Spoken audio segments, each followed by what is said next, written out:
Good evening, ladies and gentlemen.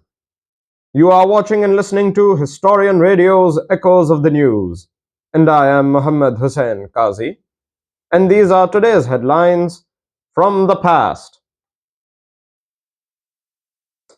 On this day, the 8th of December in 1841, Prince Albert Edward, later King Edward VII, became the Prince of Wales.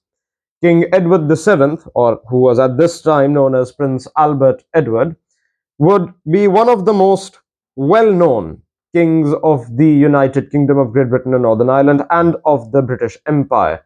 So much so that an entire era has been dedicated to him, known as the Edwardian era. And continuing on this date, the 8th of December in 1941, the United States, Britain, and Australia declared war on Japan following the attack on Pearl Harbor the previous day. As you will remember in the broadcast of the 7th of December, where we discussed the Japanese attack on Pearl Harbor, this would be a response that would unfold as a result of that terrible attack. And on the subject of a terrible attack, in 1980, not 18, in 1980, the 8th of December, a mentally unstable fan, Mark David Chapman, shot John Lennon dead outside his New York apartment as he and his wife Yoko Ono were returning from a recording session. John Lennon's death would send shockwaves around the musical world, and his death is mourned by his fans to this day.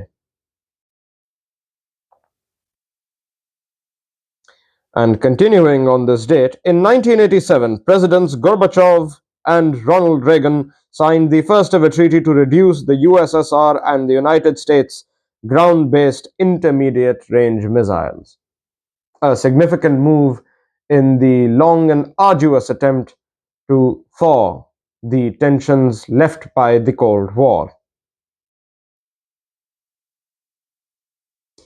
And on that intriguing note, we conclude today's headlines of the day, and we move on to the next segment of our show, where we recount the famous births and deaths of famous figures from the 19th and 20th centuries and sometimes earlier.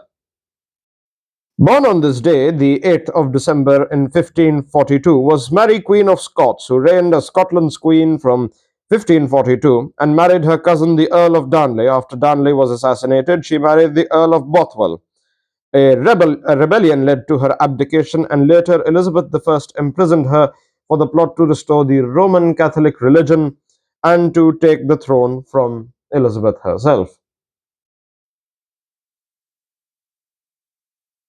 And alongside her, in 1865, John Julius Christian Sibelius, or Jean Sibelius, Finnish composer, many of whose works have strong Finnish associations, including his popular Finlandia, was born on this day.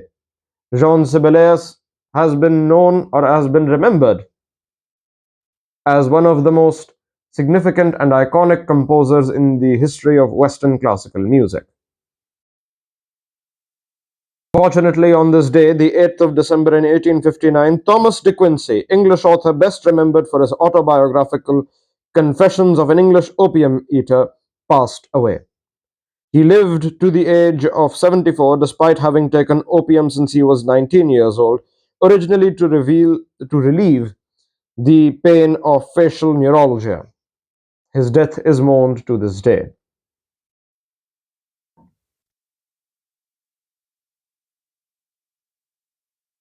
And on that unfortunate note, we conclude today's headlines of the day. You are watching and listening to Historian Radio's Echoes of the News, and I am Muhammad Hussain Qazi. These are today's headlines as history first heard them. Good night.